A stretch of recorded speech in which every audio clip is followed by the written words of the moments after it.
The following program is made possible in part by the generous support of Harry Belafonte, Brooklyn Union, and New York National Bank.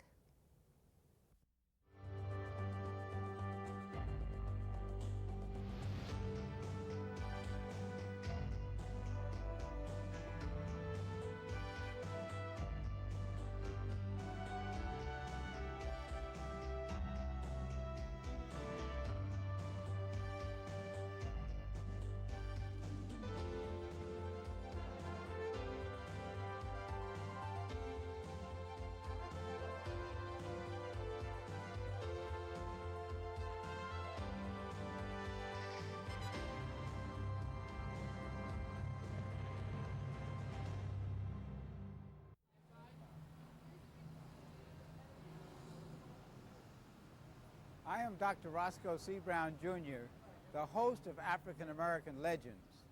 African American Legends highlights the accomplishments of blacks in fields as varied as politics, sports, business, and aviation. African American Legends also includes institutions. Institutions such as Sylvia's landmark restaurant here on Lenox Avenue in Harlem.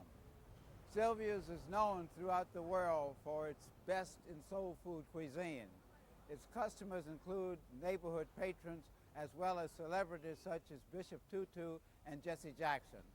Let us go inside to Sylvia's to meet Van Woods, president of Sylvia's Food Products, and his mother, Sylvia Woods, the founder of this legendary Harlem institution.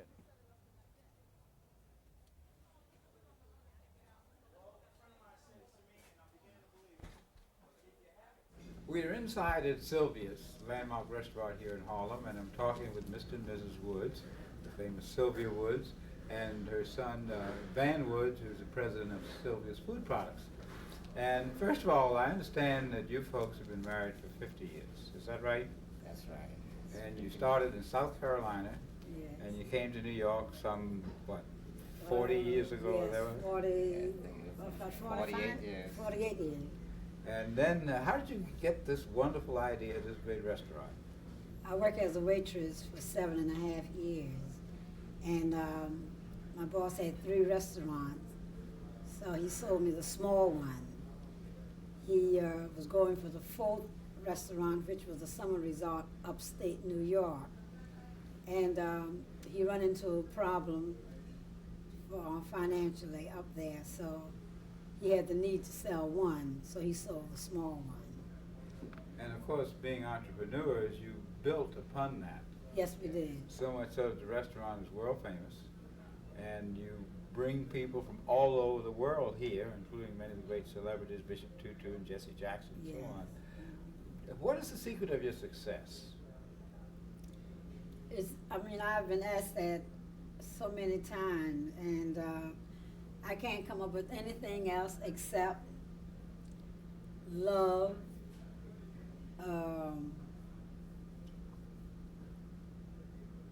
and what else? I could help her.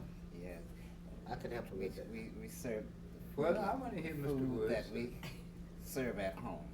We serve it like we would serve it at home. That's the way we try to keep our recipes here at the restaurant, even though it's larger quantities. The food is fresh every day. I go to the market, fresh collard greens, yams, just like home, southern, and you can take it from here, baby. Yeah, go ahead and finish. You're doing a good job. I just wanted she needs to know. You're well, doing a that's good all job. you taught it. Yeah, but then that's the food, and now comes the service. We try to have a clean place, not a greasy spoon, and try to give the best service, a relaxed home atmosphere, friendly. That's what we try to do. Well, that's what you've done. Everybody just loves to come to Sylvia's to meet you and Sylvia and talk about the way of the world and what's going on, and the service is absolutely wonderful. What about some of the other business things, Van? Okay, when I was saying I helped them, it wasn't for me to jump in because I wanted to talk so fast, but I know they're modest, and I want to put in from what I saw, and it took me a long time to see this, a objective manner, looking from the outside. They're hard workers. It came from hard work, and it came from smart work, and it came from, you know, blessings too. But the first one was hard work and smart work. And it was only more recently that I realized that they had, you know, basically almost like genius. They are true entrepreneurs, and that's what made it successful. You know, I think some of those things that came in, of course, having some supportive people in the community as well. But it was just to see how they could do the books without outside consultant. These days, to start a business, you need consultant for this, consultant for that. But they were true entrepreneurs that grew. So that's why I wanted to interject on their part. Thanks, man. But Yeah, I that's know just true. I know you're very proud. Oh, yeah. And one of the things, Sylvia, is that somehow or another you've reached out to the larger community. You have people from all over the world, from Europe, South America, Asia, many of the big celebrities. Now, actually, how did you do that? Like I said, I can't even say myself. God is beneath my wings. And he puts it in here, and he says to me, I think, you know, you go for it, you give it all you got. My mother always told me, whatever you do, be the best. Great or small, you do it well or don't do it at all. So that's me. Whatever I do, I'm going to be the best at it. I understand that at one time Gail Green was one of the great food connoisseurs. She was the Brought a first. group here, and out of that, a lot of folks heard about Sylvia's, and now Sylvia's is sort of an in place. Sylvia is a place to be, to eat, relax, have fun. You don't have to be so, you know, that they want to know what is the dress attire. And I said, dress comfortable, because when you eat here, you got to be comfortable, you know. So it is a place to relax and, you know, to meet, eat, have fun. And greet. And greet, exactly. A lot of greeting. Yeah. Who are some of the celebrities or the people who come here regularly? We've just talked to Mr. Richard Green, so Okay, we well, know that he has Richard his own Green from the table bank now. is here all the time. Yeah, and really, Jesse Jackson, he's here quite frequently. Reverend Al Sharpton, he's here mostly daily. And just so many football player, basketball player, boxers, singers. So the Real Jackson estate Fives operators. have been here. the Jackson Five, everyone, believe it or not, wherever someone comes from, they're going to include Sylvia before going back. So that's why it's very hard for me to say how have it been done. I don't know. So I have to say, God is good. Of course, God needs a little help sometimes. Yeah. And again, looking from the outside, it was from their hard work, and loving what they do. And people have had that welcome feeling, and they pass it through the word of mouth. Before there was a Gail Green, before she came on, it was strictly word of mouth that was going around the country. Joe Bostic, you know, from the radio announcement. Certainly. You remember that name, right? That's right. He did a lot. So it was from hard work, and people, African Americans, saw something that they can call home. This was their home away from home. People came from all over the country, black folks, all over the world, and they used to come to Harlem, which is supposed to be the capital for, you know, the black group of people. And with us sitting there, being here and giving something good to the people. And so that word of mouth moved amongst the blacks and some whites that lived in the community or worked in the community. Then when Gail Green came and wrote, it took it off on another level, on a world level. Yeah. And so then instead of just seeing a few whites that came, a European, there oftentimes was as many Europeans as there were black. And then the Asian began to come in the 80s. So just wanted to put Well, that in speaking there. of entrepreneurism, you certainly have taken this lesson and have developed Sylvia's Food Products, Inc., of which we see a number of the products right here. Tell us a little about the Sylvia's Food Products, what you expect to do with it, and how it's going. Okay. I love talking about the food products. I know that. I would love eating them, but you're not talking about them. Okay, we the entrepreneur. Before saying about the food product, another thing that I need to let you know that they were a little ahead of their time in that they saw the vision to own the real estate where they were operating. Because if they didn't, they probably wouldn't be here today. As many other businesses not existing because the landlord, once you become successful, they increase the rent on you and you can't stand it. But they saw that I always felt very strongly about ownership of real estate, and they allowed me to express that in going after the rest of the property on the block. So we did that along the real estate. So after we solidified the real estate here, we moved on. And I need to mention, besides my parents, I have a brother and two sisters who are also the backbone of Sylvia's. So you don't be doing this by yourself. You know, you got people, and everyone rally around her because she's the nucleus of the group. So she fortunately had a lot of good people working with her family and friends. And after doing the real estate, everyone used to talk about the food, the barbecue sauce. Even Gail Green talked about how great the barbecue sauce was. So we decided, and people used to come and buy by the gallon for special events. So they said, you need to bottle that. So we decided to bottle it, start working on that. And then we decided, if we did this, then we might as well bottle some other items that we use, such as the hot sauce. Then we decided to ketchup. And before long, I looked at it and said, well, why not create a whole ethnic line, an African-American line of food products, the same way Goya Food has done, or maybe Hebrew National has. And so we decided to do that for the African-American market. But we find that there was so much crossover appeal, not just for the African-American market, because our first customer was like Zabar's, the big gourmet store in Bloomingdale. So most of the people that frequent those places were not African-American. And so we find that we could appeal across the line. And we decided to go with a whole line of products, which are not, all of them are not even listed here. Now we have about 27 different items. Around the country we're shipping, and we ship as far away as Alaska and to Japan. And we got some serious inquiries now in England. So we're very excited about it. It's just like an idea whose time has come. And there are no, and I want to say this. First of all, let me say that a percentage of the proceeds from the profit is going to a charitable cause. That's wonderful. It's not a public relation gimmick. It's after their own nature, because they've always fed people in the community that need to be fed and always given. So we want to carry that spirit on into this item here. The one thing that I want to take this opportunity to say, we know how bad race relationship has gotten in this country, and especially even in New York. But along the line of the product, there has been no racial problem. All races have come together to make this happen.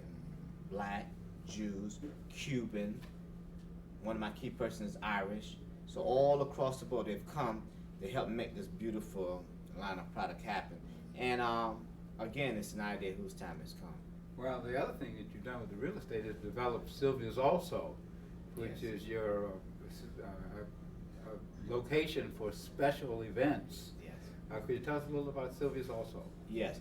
We wanted to control the atmosphere on Lenox Avenue. We wanted to fight the negative atmosphere, drugs, and after-hour clubs and things along that line.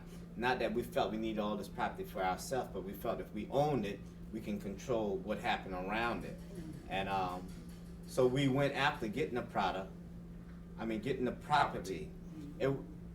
We created a real estate company called ATOP to accumulate the property around and develop the property. So ATOP Inc., which stands for A Touch of Class. Very good. Because we wanted to give it a touch of class. Develop that property on the corner of Sylvia's also. And we've had it for catering and special events. We're getting ready to really crank it up now and keep it open on a more regular basis with other activity. And we wanted to give it the type of atmosphere that our people could be very proud of. And anyone else that came to Harlem could be very proud of, and not the typical stereotype situation that we find in inner cities, but something that would be as beautiful as anything downtown, whether it was the Marriott or the Hilton, and I think we accomplished that.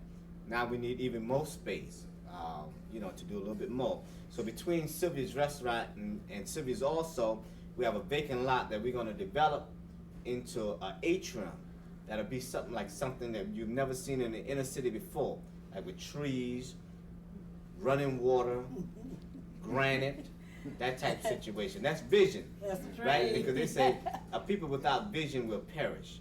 And so we have vision around here, and that's not egotistical, but we just want to spread that message. Now, it's really beautiful. As we've done this series on African American legends, we've talked with people in politics and in sports and in the aviation, the Tuskegee Airmen, and in the Studio Museum, the Schomburg. It's just wonderful to see the innovation that African Americans have in this society, and then to see so many of us being successful. But going back to this food, you have this barbecue sauce here. I know you're not going to give me the recipe, but what is the real key to your cuisine? What makes your food so good? I keep wondering myself. It's what we put in it. What do you put in it? That's what I want to know. That's a secret. Yeah, It's on there. ingredients, We yeah. give you all the ingredients. The ingredients. I know you have the ingredients, but it's a special mix. Now, you said there's love and so on, but when you started doing this, did you do this by formula, recipe, or did you do it by a little here, a little Believe it or here? not, Little here, little I've never gone to school for no cooking and baking and nothing like that. And it's so long ago, I can't hardly remember myself. You start with something and it tastes good, and then you probably add some, gee, I think I could make this a little better, and just ideas, because there was a time I was going to sleep and I really wake up and it's like a vision. So I think if you do such a thing, you make it taste better. And I think it's really creation for me. And you have it written down, of course, and I guess you have it in a safe so that it's protected. No, it's a hard, In fact, she's giving it away in her cookbook. So it's not like Oh, a that's very right. big secret. The ingredients are here. We have not put a lot of additive nor preservative in the product. We've tried to keep it very clean and healthy.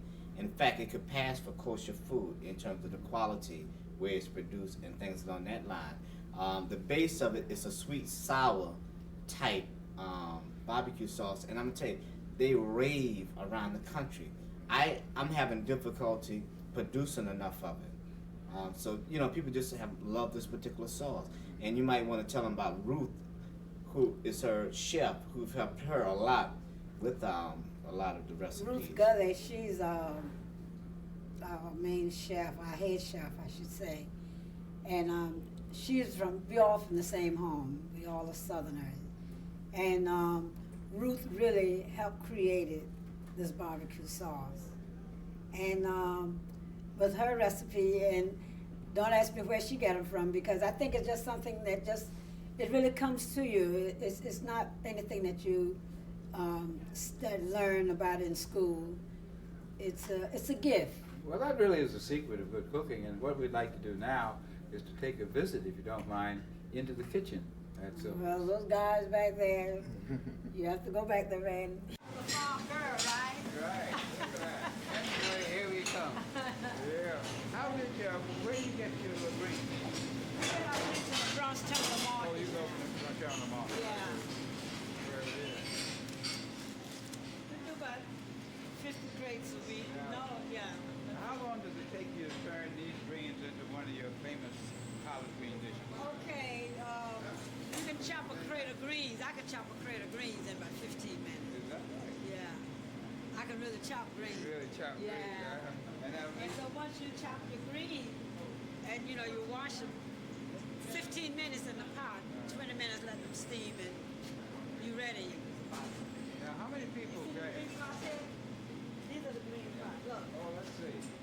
All right, here we are. Ready to go. that's the green. And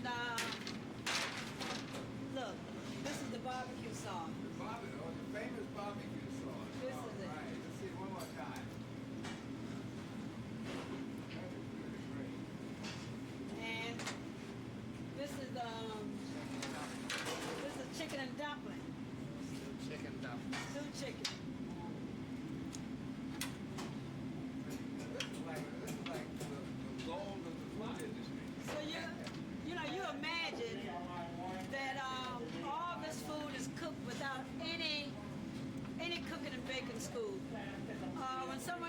and say, I'm a chef. I went to such a baking school. I said, but you got to go to Sylvia School. You gotta go to Sylvia's school to really learn. You got to go to Sylvia. So the first thing I do, as you cut chicken, he said, yes, I give him a chicken. I said, okay, cut the chicken. And if he lay that chicken wrong, I said, you have to go to my school. You have to go to my school. So any of them come here, I don't care where they cook. I don't care where they cook.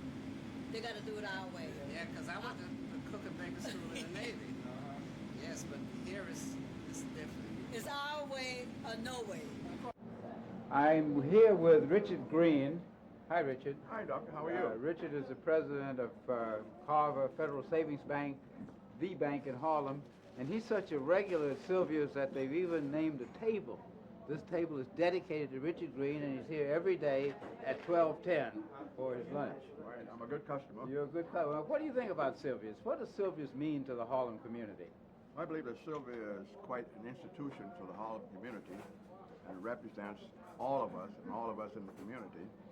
And the thing that impresses me greatly is that people come here from all over the world to partake of this place, so it makes me feel good to be among them and to be in a place like this that's run by Sylvia and her family, which is a very key to the situation, the fact that the family works together.